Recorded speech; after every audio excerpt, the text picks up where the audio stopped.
सुबह बाजार के लिए निकली थी, जल्दी में थी। तभी रास्ते में दो वाहन सवारों को टकराते हुए देखा। और ये क्या, सभी लोग रुक गए थे क्योंकि वो दोनों व्यक्ति अपने अपने वाहन गिराए हुए लड़ रहे थे।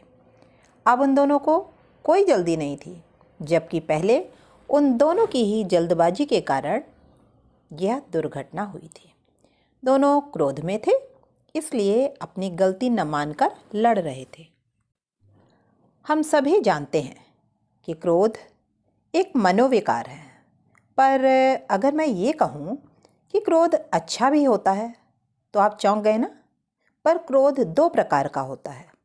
एक सुधारने के लिए, जो माता पिता और गुरुजन करते हैं, जो थोड़े समय के लिए होता है, और दूसरा जो बिना सोचे समझे किया जाता है और अधिकतर अपनी गलती पर या दूसरों द्वारा गलती बताए जाने पर होता है।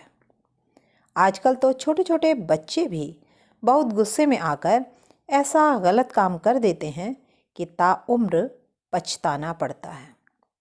सभी कहते हैं कि क्रोध करना बुरी बात है। अब आप कहेंगे ये सब बातें तो हमें भी पता है।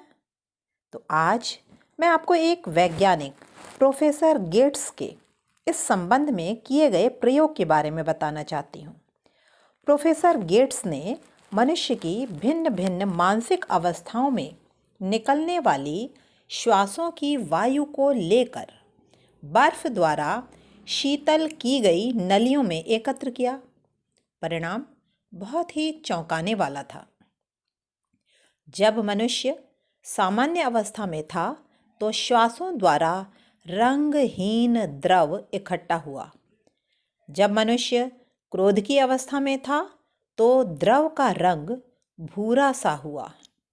दुख की अवस्था में खाकी रंग था और पश्चाताप की अवस्था में गुलाबी।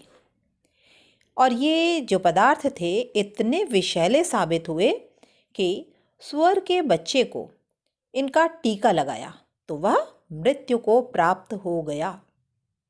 तो घृणा और क्रोध की स्थिति में तो श्वास द्वारा इतना विषैला द्रव निकलता है कि उससे 20 व्यक्ति तक मृत्यु को प्राप्त हो सकते हैं। इसके विपरीत आनंद, उत्साह व प्रेम की अवस्था में निकलने वाला द्रव शक्तिदायक होता है। यदि क्रोध को नियंत्रित कर लिया जाए तो जिंदगी बहुत आसान हो जाएगी। क्रोध को नियंत्रित करना आवश्यक है क्योंकि हमारा क्रोध दूसरों से ज़्यादा स्वयं को ही नुकसान पहुंचाता है। इसके कई उपाय भी हैं। जिस पर क्रोध हो उससे बात करनी चाहिए। लंबी श्वास लें। उल्टी गिनती का उपाय सबसे अधिक कारगर है। अच्छा विचार मन में लाएं और यदि हम गलत हैं तो अपनी गलती को स्वीकार करना सीखें। आशावादी बने और तुरंत निष्कर्ष पर न पहुँचें।